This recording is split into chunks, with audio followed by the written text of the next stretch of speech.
નમસ્કાર દર્શક મિત્રો, પશ્ચિમ બંગાળમાં વિધાનસભાની ચૂંટણીમાં કારમાં પરાજય બાદ મમતા બેનર્જીએ આજે મંગળવારે પત્રકાર પરિષદ કરી અને પત્રકાર પરિષદમાં કહ્યું કે મારો તો નૈતિક વિજય થયો છે, મારો પરાજય થયો જ નથી. ભારતીય જનતા પાર્ટી અને ચૂંટણી પંચે આ ચૂંટણી હાઈજેક કરી છે અને હું રાજીનામું નહીં આપું.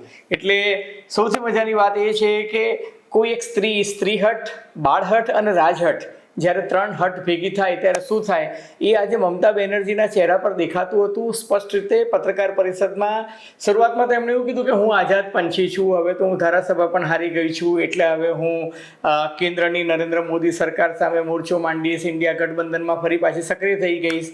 પરંતુ છેલ્લે એક પત્રકારે જ્યારે પૂછ્યું કે આપ રાજભવનમાં જઈને રાજ્યપાલને રાજીનામું આપશો, તો એને કીધું હું શું કામ રાજીનામું આપું. હવે આ જે વિધાન છે એનાથી થોડોક વિવાદ સર્જાયો છે અને શું બંધારણીય કટોકટી જન્મી શકે જો Mamata Banerjee sitting chief minister તરીકે રાજીનામું ન આપે તો શું થઈ શકે? આ મુદ્દે આજે આપણે ચર્ચા કરીશું. હકીકત એ છે કે મમતા બેનર્જી એવો દાવો કર્યો છે કે એમને હજુ પણ કેટલાક પત્તા જે છે એ પોતાના છાતી સરસા ચાપી રાખ્યા છે. એવું લાગે છે કદાચ એ સુપ્રીમ કોર્ટમાં જઈને કંઈક બીજી કોઈ અરજી કરશે સ્પેશિયલ ઇન્ટેન્સિવ રિવિઝનના વિરુદ્ધમાં, કે એવો પણ દાવો કરી શકે કે અમુક મતદાન મથકો જે છે જ્યાં હારજીતના આંકડા જે છે ઓછા છે અને મતદાતાઓના નામ વધુ પડતા કમી થઈ ગયા છે. અલબત્ત તમે ફાઇનલ પરિણામ જુઓ તો ભારતીય જનતા પાર્ટી 208 બેઠક પર છે, જ્યારે મમતા બેનર્જી 80 પર છે. એટલે એમાં કંઈ બહુ લાંબો ફરક પડે એવો નથી. પરંતુ મમતા બેનર્જીએ સોનિયા ગાંધી સાથે, રાહુલ ગાંધી સાથે, કેજરીવાલ સાથે, ઉપરાંત પોતાના એડવોકેટ કપિલ સિબ્બલ અને મુલાયમસિંહ યાદવના સુપુત્ર સાથે પણ વાતચીત કરી છે. સમાજવાદી પાર્ટીને બધા જ પક્ષોનો એ ટેકો લઈ રહ્યા છે અને એવું માની રહ્યા છે કે ઇન્ડિયા ગઠબંધનને હવે તેઓ સક્રિય કરશે અને એમાં ભાગીદારી કરશે.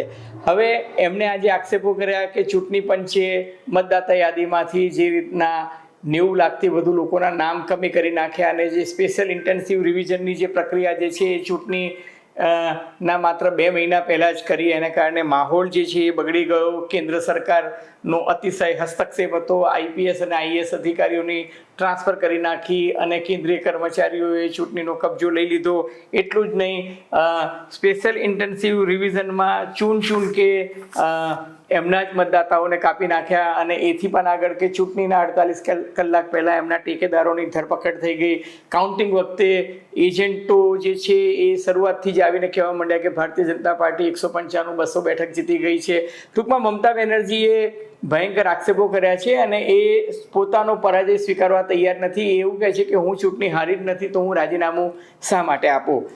હવે મજાની વાત એ છે કે મમતા બેનર્જી રાજીનામું આપે કે ન આપે એનાથી કોઈ જ ફરક પડતો નથી, કારણ કે સામાન્ય સંજોગોમાં મુખ્યમંત્રી પદેથી કોઈ વ્યક્તિ હારી ગઈ હોય, આ કિસ્સામાં તો મમતા બેનર્જી ભવાનીપુરના પોતાના વિધાનસભા મતક્ષેત્રમાંથી પણ હારી ગયા છે, એટલે ધારાસભ્ય તરીકે પણ રહેવાના નથી અને મુખ્યમંત્રી તરીકે એમની પાર્ટી જે છે એ પુનઃ સત્તામાં આવે એવા કોઈ સંજોગો દેખાતા નથી. એ સંજોગોમાં સૌથી મહત્વની વાત, મેં 2-3 બંધારણીય નિષ્ણાતો સાથે પણ વાત કરી તો એ નિષ્ણાતોનું કહેવાનું છે કે સરકારની ટર્મ ક્યારે પૂરી થાય છે. તો મમતા બેનર્જીની ટર્મ 6મી મે એટલે કે બુધવારે પૂરી થાય છે. એટલે મમતા બેનર્જી 6મી મેના રોજ જો રાજીનામું નહીં આપે તો 7મી મેના રોજ ઓટોમેટિકલી આ સરકારની ટર્મ જ પૂરી થઈ જાય છે. એટલે ત્યારબાદ મમતા બેનર્જીને મુખ્યમંત્રી પદે રહેવાનો કોઈ અધિકાર જ નથી આવતો. રાજ્યપાલ જે છે એ ત્યાં રાષ્ટ્રપતિ શાસન લાદી શકે છે. મમતા બેનર્જીના પક્ષે જો એમને માનભેર પોતાનો પરાજય સ્વીકારીને રાજ્યપાલને જો રાજીનામું આપ્યું હોત તો ભારતીય બંધારણની પરંપરા અનુસાર રાજ્યપાલે તેમને વિનંતી કરી હોત કે બીજી વૈકલ્પિક વ્યવસ્થા ન થાય ત્યાં સુધી મહેરબાની કરીને તમે મુખ્યમંત્રીનો કાર્યભાર કાર્યકારી રીતે સંભાળો. હવે મમતા બેનર્જી છેલ્લા પાટલે બેઠા છે, એ કહે છે કે હું રાજીનામું નહીં આપું તો કંઈ વાંધો નહીં. આવતીકાલે એમની ટર્મ પૂરી થાય છે 6મી મેના રોજ અને જેવી એમની ટર્મ પૂરી થશે એટલે રાજ્યપાલ જે છે એ ચૂંટાયેલા રાજકીય પક્ષ એટલે કે ભારતીય જનતા પાર્ટી આ કિસ્સામાં અને ભારતીય જનતા પાર્ટીને સરકાર રચવા માટે 7મી મેએ આમંત્રણ આપશે અને એ આમંત્રણ આપશે એ સાથે જ અમિતભાઈ શાહને જવાબદારી સોંપી છે ભારતીય જનતા પાર્ટીના રાષ્ટ્રીય અધ્યક્ષે. એટલે અમિતભાઈ શાહ અને ઓડિશાના મુખ્યમંત્રી મોહન ચરણ માઝી એ ત્યાં પર્યવેક્ષક એટલે કે સુપરવાઇઝર તરીકે જવાના છે, કેન્દ્રીય નિરીક્ષક તરીકે જવાના છે, અને એ ત્યાં કેન્દ્રીય નિરીક્ષક તરીકે જઈ અને નવા મુખ્યમંત્રીનું નામ ધારાસભ્યો સાથે વાતચીત કરી અને સેન્સ લઈ ધારાસભ્યો પાસેથી નામો મેળવી અને મુખ્યમંત્રી પદે કોને મૂકવા જોઈએ એની ચર્ચા કરશે. અને મોટે ભાગે અત્યારે જે વાત સંભળાઈ રહી છે એ જોતાં એવું લાગે છે કે 9મી તારીખે પશ્ચિમ બંગાળમાં નવી સરકાર ભારતીય જનતા પાર્ટીના નેતૃત્વમાં રચાઈ જશે. એમાં કોઈ મિનમેક થવાનું નથી, કોઈ બંધારણીય કટોકટી સર્જાવાની નથી. અલબત્ત મમતા બેનર્જી છે એ સહેલાઈથી આ પરાજયને સ્વીકારવા તૈયાર નથી. એ કહે છે કે અમારી 100થી વધુ બેઠકો જે છે એ ચૂંટણી પંચની ગોબાચાડીને કારણે અમારી લૂંટાઈ ગઈ છે.